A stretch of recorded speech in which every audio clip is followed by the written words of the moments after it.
If you're watching this video, I'm assuming you are interested in purchasing my coffee table.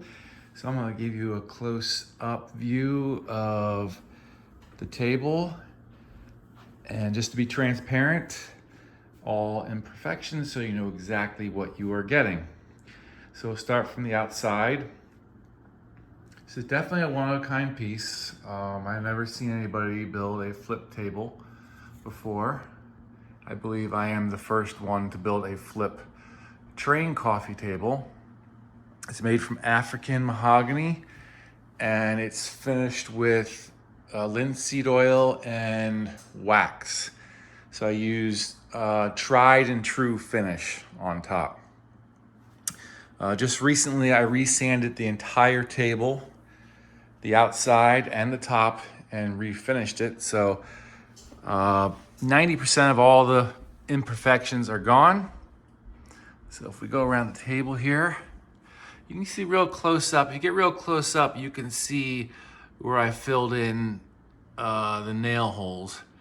So if you're bothered by that, you may not like this piece, but to me, it gives it some character. But the finish is perfectly smooth. Has a nice round feeling.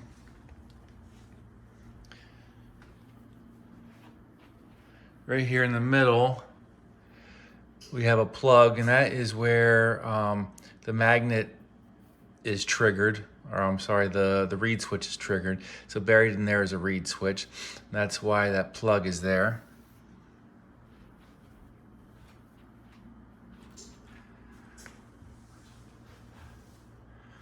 Okay, take a look underneath. There's the train hanging down upside down. But all in all, it's in really good condition. I removed many scuffs, some deep gouges that were put in there over the 5 years. So everything is cleaned up and redone. So let's open this up.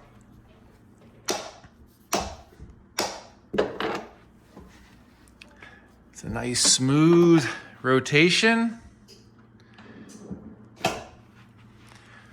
Okay, let me show you how you control this. Right here are the main controls. This is for the switch. I put an S there to show when you push it, that's spur line. So that's how you get the train on and off the main line. So S is spur line, and you pull it to keep it on the main line. This is forward and reverse, and this is the speed. Let's come over here. We have two buttons. This right here triggers that solenoid. Let me hit it again. That unlocks and locks the train in position. This switch I've never used. I made this just in case somebody, just in case I wanted to. I originally wanted to hook up a Wi-Fi to control with my cell phone. Never did that, but that is still available inside. So if you switch that to one, if you pull on that, the train won't work. So you gotta keep it in the position forward. The condition of the train layout is very good. The only imperfection I would say is the waterfall.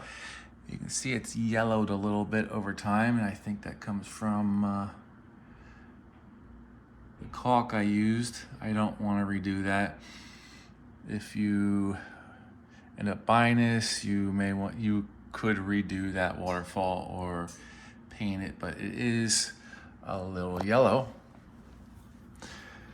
Other than that, a little bit of dust. It's pretty easy to keep dust free because it hangs upside down, which is a really nice feature. But everything with the train layout is in excellent condition. Okay, so now let me open this up here. This is how you access inside the mountain.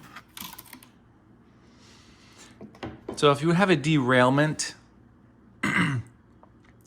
during the climb, which doesn't happen very often, but every now and then it will, you'd reach right inside and you can feel the track on the edges. You can access and grab the train. Okay, so inside there we have the nickel metal hydride battery. Let me pull that out for you. There it is. That's from Makita Drill. And this is provided with the charger, with the purchase. And way back there, nice, I got the light on. Okay, so right back here, right there is the fuse. And if I can point that to you, right there, that is the fuse. Okay, I accidentally turned off the camera, but again, right here, I can get this inside. That is the fuse. I actually don't remember what, I think I put a 2 amp fuse in there. So if you're in short tracks, it'll pop. There's a safety feature. These batteries are very safe. It's nickel metal hydride, like I said. It's not a newer battery. It's the older, very stable batteries. This circuit right here is your pulse width modulation circuit, and then all the wiring. That weight there is a counterbalance. All right. And the only other thing I want to show you, this has magnets on it. This holds the top plate down from ever falling off. Okay, so let's say you have a derailment, and to be perfectly honest with you, that does happen depending on the time of year. And I forget what season that happens, winter or summer, but it happens more often one of those seasons. I would say overall, you're gonna get a derailment about 20% of the time. Now, that might sound high to you, 2 out of every 10 times. If you take it real slow, you can usually get it through. If it's real fast, you're probably gonna derail it. So I built in a feature where you can just pop this off. So you pop, oh, there you go. And right there, X marks the spot. There's the latch. If I look up, there's the X, the other side of the latch. Okay. So there you go. That's what you're dealing with right there. I think due to expansion and contraction of the track certain times of the year, the alignment might be a little off. So if you do purchase that, keep that in mind. I don't find it a big deal. Most of the time it does pass through and make it up into the upper loop. But if it derails, you can come down here, put it back on the track. You can do track maintenance, or you can just keep it off if you want to show you're going to run the train around the entire loop. All right, so you want to put this back on. Just line it up, and there you go. Pop right back into place, come back to the other side, and we are good. Thanks for watching. And if you are interested in purchasing this, you can email me at Pete Waldraff, WALDRAFF, @gmail.com.